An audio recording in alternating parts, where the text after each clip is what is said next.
Their only explanation can be that somehow a group of hunter-gatherers, even though we see no evidence of them practicing or learning how to do this, they must have woken up one morning just magically equipped with the ability to create this extraordinary, astronomically aligned, gigantic megalithic site. And just as by a sort of an afterthought, they also invented agriculture at the same time. That, believe it or not, is what we are being taught about Göbekli Tepe now.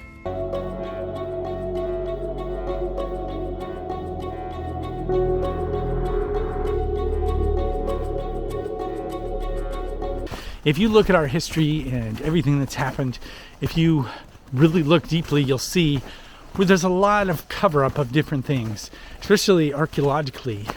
If you follow Greg Braden and some others on that, you'll see the proof behind our history being much longer and deeper than we've kind of been shown.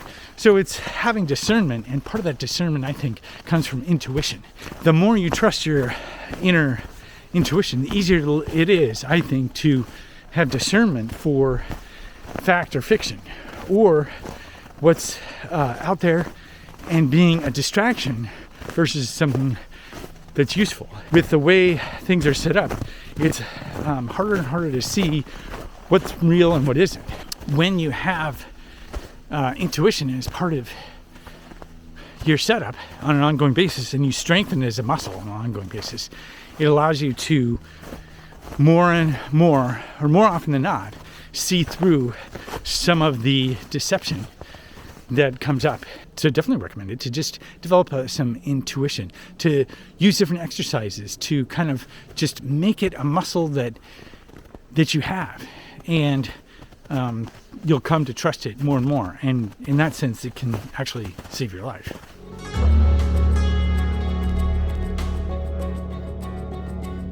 It's setting up structures so you can play with ideas and get down your own system to pull people in, influence, exchange ideas, co-create things. And that is getting a WordPress site, setting up email, and that core becomes your placement on the board. And you want to defend that core so that you can stay on the board. It's not necessarily, this is how it is. It's, here's some structure to play around with, test, tweak, and make your own. In the end, that's what I think needs to happen. You need to have that tool, so because there's so many things are happening so fast that you can no longer say with confidence all the time, oh, this is the way to do it, this is the way to do it, because there's change happening all the time, and faster and faster and faster. So your best bet is to set up a system whereby you can challenge, tweak, experiment, and change and adapt along the way until you get something that works for you, and then you tweak and adapt on an ongoing basis. It's never ending, but once you get it going, it kind of feeds itself, and that's the whole idea, to have a system that feeds itself. And when that happens, it's a lot of fun.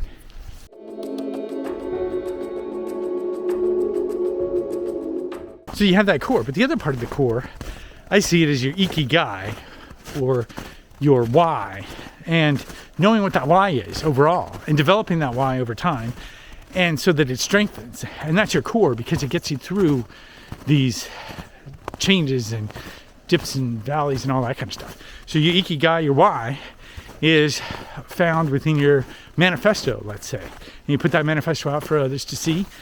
But one of the things I think you might consider, having your why being with impact and meaning that definitely goes beyond yourself.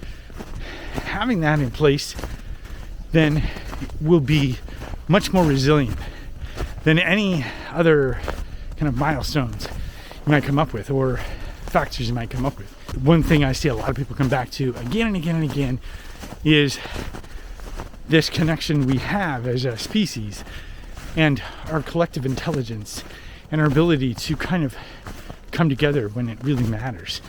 And I think that's part of creating content right now, is having or developing that resiliency, that spider web of content, connecting all these different people together, because it's the biggest factor right now is creating this isolation, creating this division. And the more we come together and kind of support each other or network together, the better off we're going to be and more resilient we're going to be.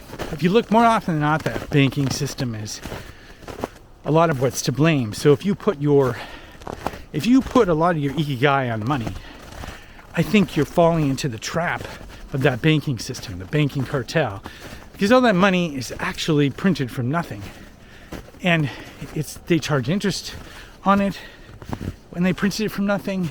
It all is a false dynamic. So when you place your Ikigai on that false dynamic, I think it'll pull you down with it. It's not to say that money is evil or that there shouldn't be a place for an exchange. It has its power to make people indifferent to the earth, to each other, to do things they wouldn't otherwise. And in that sense, it can be evil. It is just a tool, but right now the tool is being used evilly. And so I think if you put your Ikigai in money, when the whole money system goes down, it might take you down with it because you've placed too much value there. Some value, yes. All value. Or to have a B or Y, I don't think so.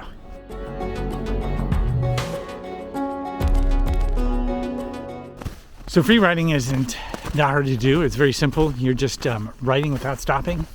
And what it does is it unlocks a bit of messages from your subconscious, as I like to see it. And it's something you do like meditation. And if you do this on a regular basis, you get a conversation going with your subconscious, so to speak. It draws out ideas from your subconscious that's always there.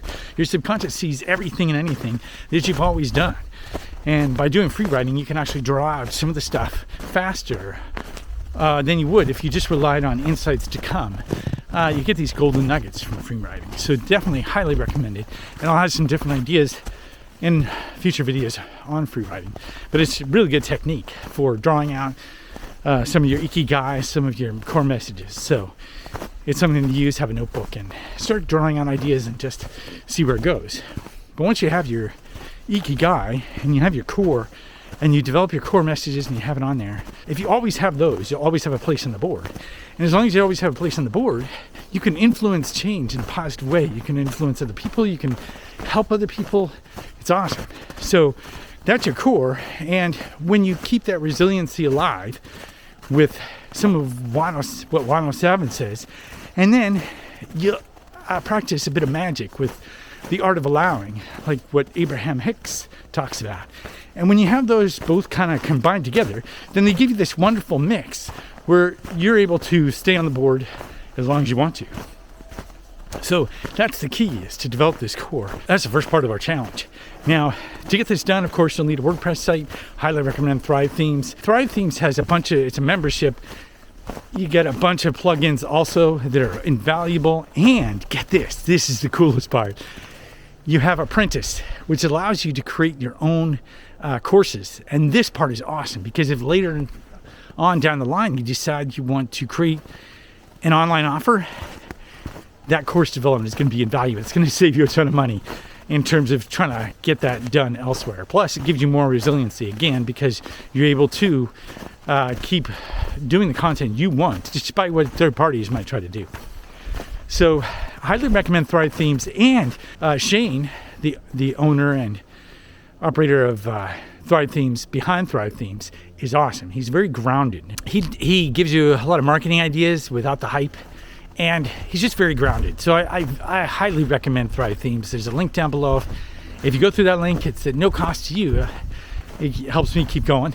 And Thrive Themes is awesome. You get all the plugins, plus you get tons of great ideas, grounded ideas from Shane at Thrive Themes. The biggest obstacle I see to creating is perfection. Perfection and procrastination. They kind of work together hand in hand. And there's some various tools and ideas along the way in this video series that you'll get, and it's fun.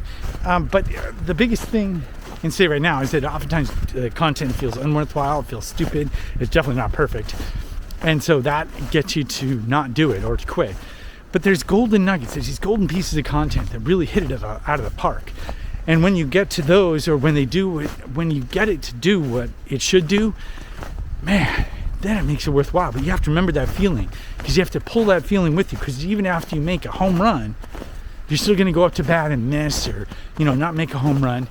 Think how many times a batter swings before they make it a home run.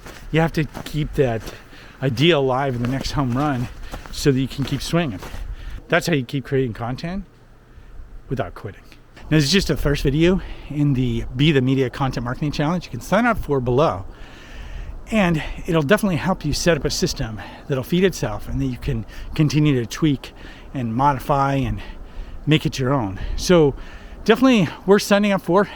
You get somebody else to sign up and they can be your accountability partner. It goes a long way to have an accountability partner, because then they get you to keep going and you help them to keep going. If you found this video helpful, be sure to give it a like. Remember, the best is yet to come, and where we go one, we go all.